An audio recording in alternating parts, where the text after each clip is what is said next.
My passion is cooking. You use what your mind can give you, and then you live out your passion. Nancy Jordan runs her own catering business out of her Spanish Harlem apartment and has dreams of taking her business to the next level. I'm thinking maybe getting a master's in culinary arts. But her path to education hit a roadblock 4 years ago.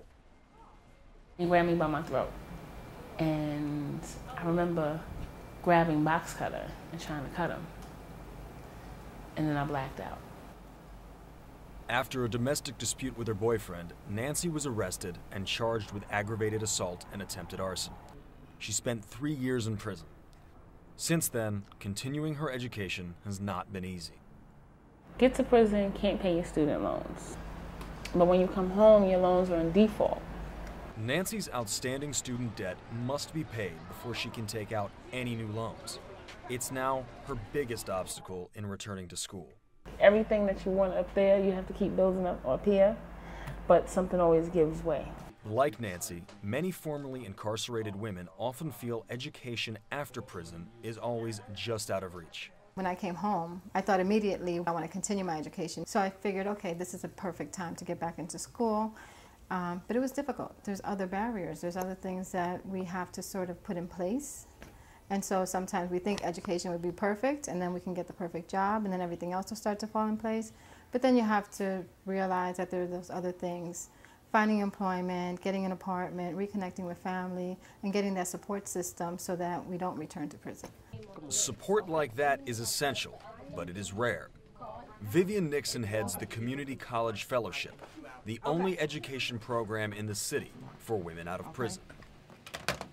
The community environment that we offer, where they know that there's a group of other women who have the same history, the same struggles that they have, who are all trying to accomplish a similar goal, that camaraderie gives people drive. It inspires people. That camaraderie is especially important in overcoming what is often a formerly incarcerated woman's biggest challenge, the stigma of being a woman with a criminal record. There's a way in which women are held to a different set of moral standards.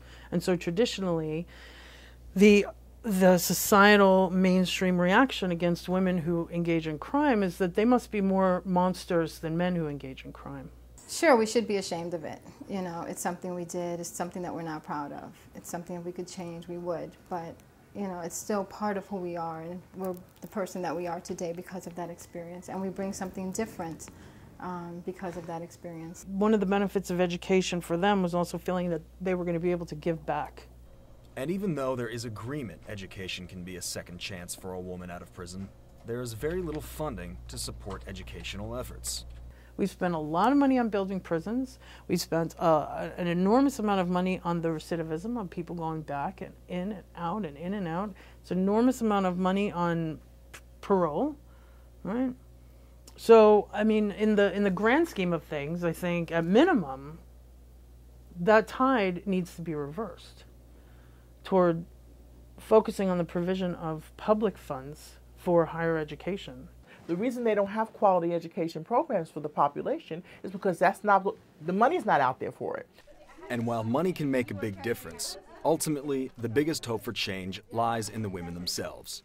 As for Nancy, she's broadening options for her future, recently completing training to be a volunteer advocate for victims of sexual assault.